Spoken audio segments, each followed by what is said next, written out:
Ya, hai, assalamualaikum warahmatullahi wabarakatuh. Selamat berjumpa kembali.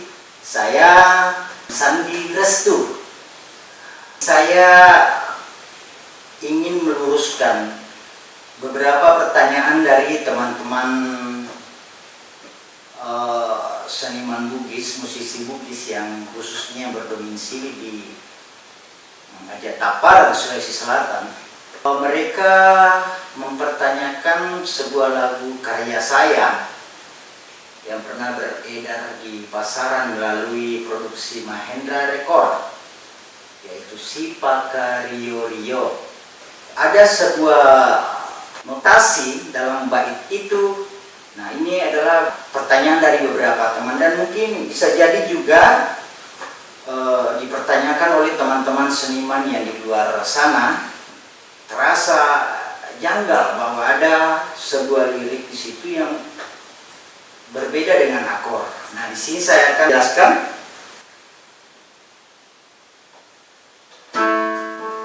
Nah, awal saya bikin lagu ini Si Paka Rio Rio pas nato pada sere pada makelo-kelo yang dari kaset yang beredar yang divokal oleh trio Mahendra, kalau saya tidak salah Karera, Ratih dengan Amelia. Di lagu itu mereka menyanyikan gini, senana isedin si Paka Rio Rio nato para sere pada makelo-kelo. Aturannya mestinya akor lagu kalau mau mengikuti notasi anak ini nato pada sere pada kilo-kilo. Tapi pada saat itu musik saya berlawanan arah. Dari aransemen saya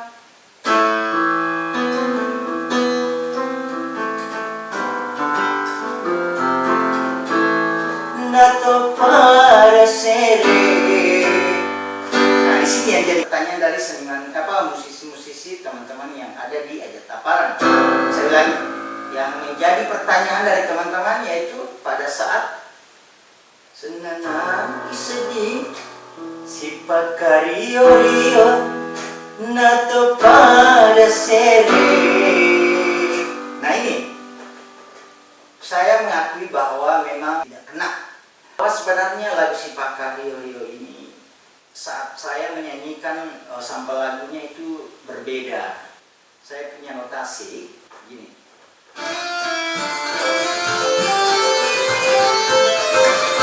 Senana isedih Si Paka Rio Rio nato pada sere pada makelo-kelo. Begitu. Jadi sampel lagu yang saya bikin, senana isedih si Paka Rio Rio nato pada sere pada makelo-kelo nato pada sere pada makelo-kelo. Itulah notasi yang sebenarnya. Jadi jika kita menyanyikan lagu Si Paka Rio Rio ini dengan seperti ini, maka musik atau aransemen yang beredar di Mahendra Record itu akan kena. Waktu itu kita ambil keputusan bersama nato pada sere pada kelo-kelo. Pada saat itu saya bilang oke lah, nanti saya akan merubah akor pada musik. Tapi sebagai manusia biasa, entah kenapa saya lupa. Nanti setelah beredar, ditegur sama teman-teman, baru saya ingat. Jadi kepada teman-teman yang bisa merasakan kesalahan ini pada lagu Si Paka Rio Rio, saya pribadi, Sandi Restu, memohon maaf atas kesalahan yang kami perbuat. Itu sekian, mudah-mudahan video kali ini bisa menjelaskan kesalahan dari video klip tersebut. Terima kasih.